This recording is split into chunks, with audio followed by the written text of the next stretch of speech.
We're back here again with Gary from Century Chimney. And Gary, we've been doing a lot of videos today and talking about just the fact that we're here in Cleveland and the weather and such like that.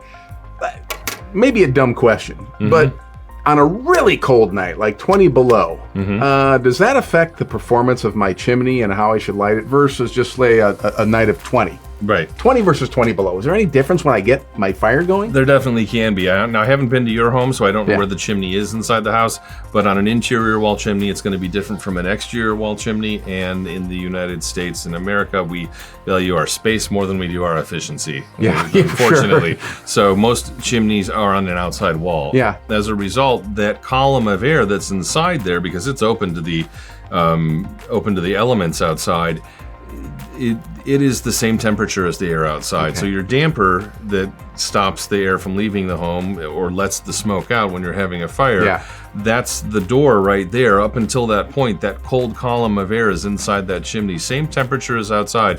When the damper is open, there's a certain point, and it's different on every chimney and every home, but at a certain point on the thermometer, the cold air is going to drop. Just dense. Yeah. It's like a wall itself, isn't it? Yeah. Right. And at the same time, the hot air wants to leave. Sometimes the cold air wins, and you feel that cold air coming into the home. Sometimes even when the damper is closed, just by convection, the scientifically correct way to say it would say you're losing heat through the damper, but you're feeling the cold coming through it. So a way to warm up the chimney would be to open up the damper, roll up a piece of newspaper, like a sword, like I used to hit my sister with when I was a little kid, and we'd have those little sword fights when newspapers were a thing.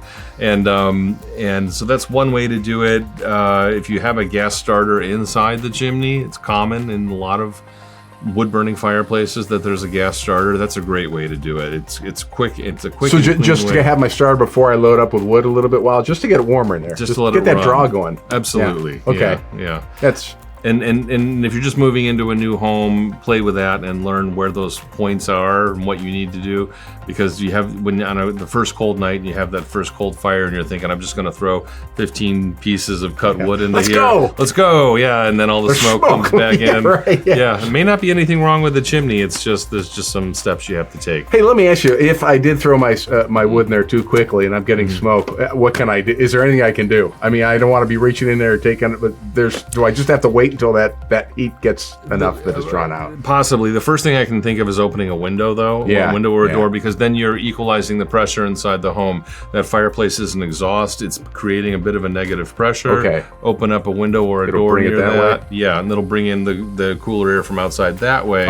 And hopefully the smoke will start going up the chimney that much faster. Okay. Well, listen, hopefully you don't have as much bad luck getting your fire starter as I do. No, actually, I do it a lot. I love having fires, and they're great to have.